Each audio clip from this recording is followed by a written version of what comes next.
सर्दियों की ठंडी और सन्नाटेदार रात थी। हवा इतनी तेज चल रही थी कि जैसे हर दरवाजे को थपथपा रही हो। गांव राजपुर में चारों ओर कोहरा ही कोहरा फैला था। पेड़ों की डालियां ठंड से झुकी हुईं और आसमान में तारे भी जैसे कांप रहे थे। हर घर के भीतर आग की लपटें जल रही थीं और लोग अपने कंबल में लिपटे सो रहे थे।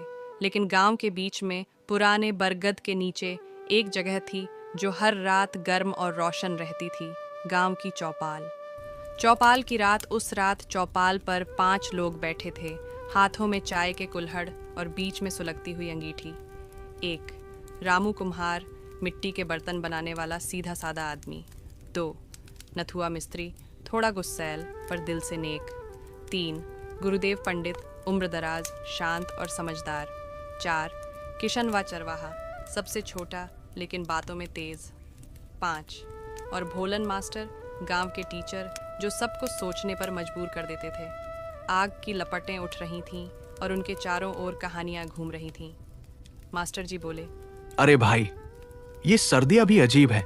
जिसके पास आग है वो आराम से है, जिसके पास नहीं वो ठिठुर रहा है। भगवान ने ठंड सबको बराबर दी। रामू ने सिर हिलाया। सही कहा मास्टर जी, मेरे पास कल लकड़ी खरीदने के भी पैसे नहीं थे। सोचा खेत से सूखी टहनियां उठा लो, पर सब जमा चुकी थी।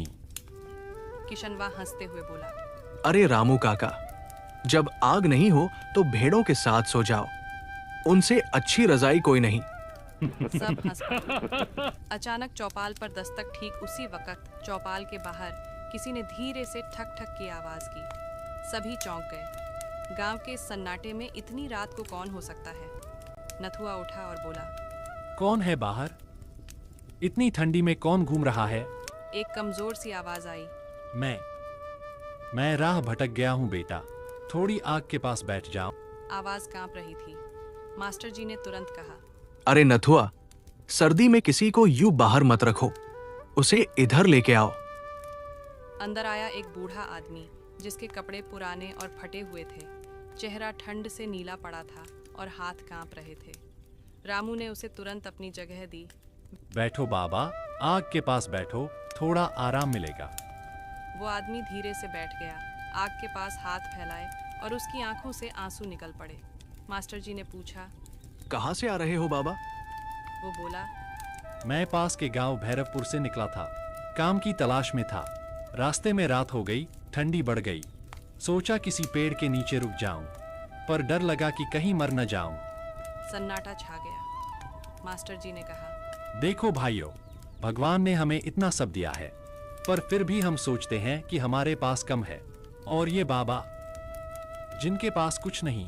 रामू ने बाबा को एक कंबल दिया और बोला, बाबा, ये कंबल भले ही पुराना है पर ये आपकी ठंड को कम कर देगा।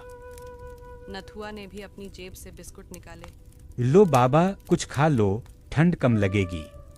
बाबा ने कांपते हाथों से बिस्कुट लिए। आंखों में कृतज्ञता के आंसू थे। अब आग फिर तेज जलने लगी।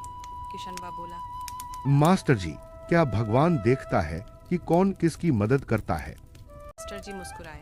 हाँ बेटा, भगवान ठंड नहीं देता, वो तो मौका देता है देखने का कि कौन आग जलाता है और कौन आंख बंद करता है। सभी शांत हो गए। बस आग की टक टक और हवा की सूं सूं की आवाज सुनाई दे रही थी। अजनबी की बात। थोड़ी देर बाद बाबा ने कहा, तुम सब बहुत अच्छे हो बेटा, हर गांव में ऐसे दिल नहीं मिलते।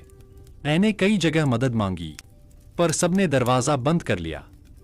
मास्टर जी बोले, बाबा, ठंड बाहर की नहीं, अंदर की होती है। जिसके दिल में आग है वो कभी किसी को ठिठुरने नहीं देगा। बाबा मुस्कुरा दिए। कुछ देर बाद वो वहीं आग के पास ऊँघने लगे। सुबह का चमत्कार, सूरज की पहली किरणों ने चौपाल को छुआ। सब उठे। बाबा अब वहाँ नहीं थे। बस एक पुरानी ऊनी चादर पड़ी थी और उस पर एक छोटा सा कागज। रामू ने उठाकर पढ़ा, तुम सबकी इंसानियत ने मुझे नया जीवन दिया। मैं भैरवपुर का नहीं, इस गांव का ही एक भटकता आत्मा था, जो देखना चाहता था कि क्या इस गांव में अभी भी आग जलती है। सब एक दूसरे को देखने लगे। किसी को कुछ समझ नहीं आया। क्या वो कोई इंसान था या ईश्वर का भेजा कोई दूत? सीख, हर मौसम का अपना मजा होता है।